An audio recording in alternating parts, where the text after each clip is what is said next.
पृथ्वी पर जब जब अधर्म करने वालों का आकार बढ़ा है, तब तब भगवान ने किसी न किसी रूप में अवतार लिया है और उनका सर्वनाश किया है। चलिए आज हम उन्हीं में से एक ऐसे अवतार के बारे में जानकारी देंगे। हेलो गाइस, मैं आप सभी का अपने यूट्यूब चैनल पर स्वागत करती हूँ। चलिए जानते हैं। समुद्र मंथन के बारे में तो आप लोगों ने सुना ही होगा। मंथन के दौरान कालकूट विष, अमृत और माँ लक्ष्मी सहित 14 रत्नों की प्राप्ति हुई। पौराणिक कथा के अनुसार देवताओं को अपनी शक्ति पर अहंकार हो गया था। उसी दौरान महर्षि द्वारसा ने इंद्र को परिजात पुष्प की माला भेंट की। अहंकारवश इंद्र ने उस माला को ऐरावत हाथी के मस्तक में डाल दिया।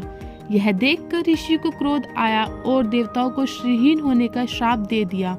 इससे देवताओं की शक्ति खो गई और असुर उन पर हावी हो गए, जिसे देवलोक में अहंकार मचने लगा।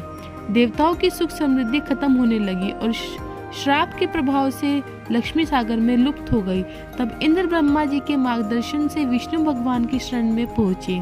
भगवान विष्णु ने यह सलाह दी कि वे क्षीर सागर का मंथन करें, जिसमें से अमृत निकलेगा और उस अमृत को पीने से देवताओं की शक्ति लौट आएगी। इस विशाल कार्य को मदर पर्वत को मेंथनी और शेष नाग के छोटे भाई नागराज को रस्सी बनाकर वह असुरों के सहारे के साथ किया जाना था। लेकिन देवता यह सुनकर सहम गए, क्योंकि असुरों को मनाना मुश्किल था। यह काम भी विष्णु भगवान ने ही किया। असुरों को अमृत का लालच देकर मंथन कराने के लिए राजी किया। तब देवताओं और असुरों के सहारे से मंथन शुरू हुआ। मंथन के दौरान असुर नागराज के मुख की तरफ रहे और देवता पूंछ की तरफ रहे। मदर पर्वत का सागर में कोई आधार न होने के कारण पर्वत मंथन के दौरान डूबने लगा।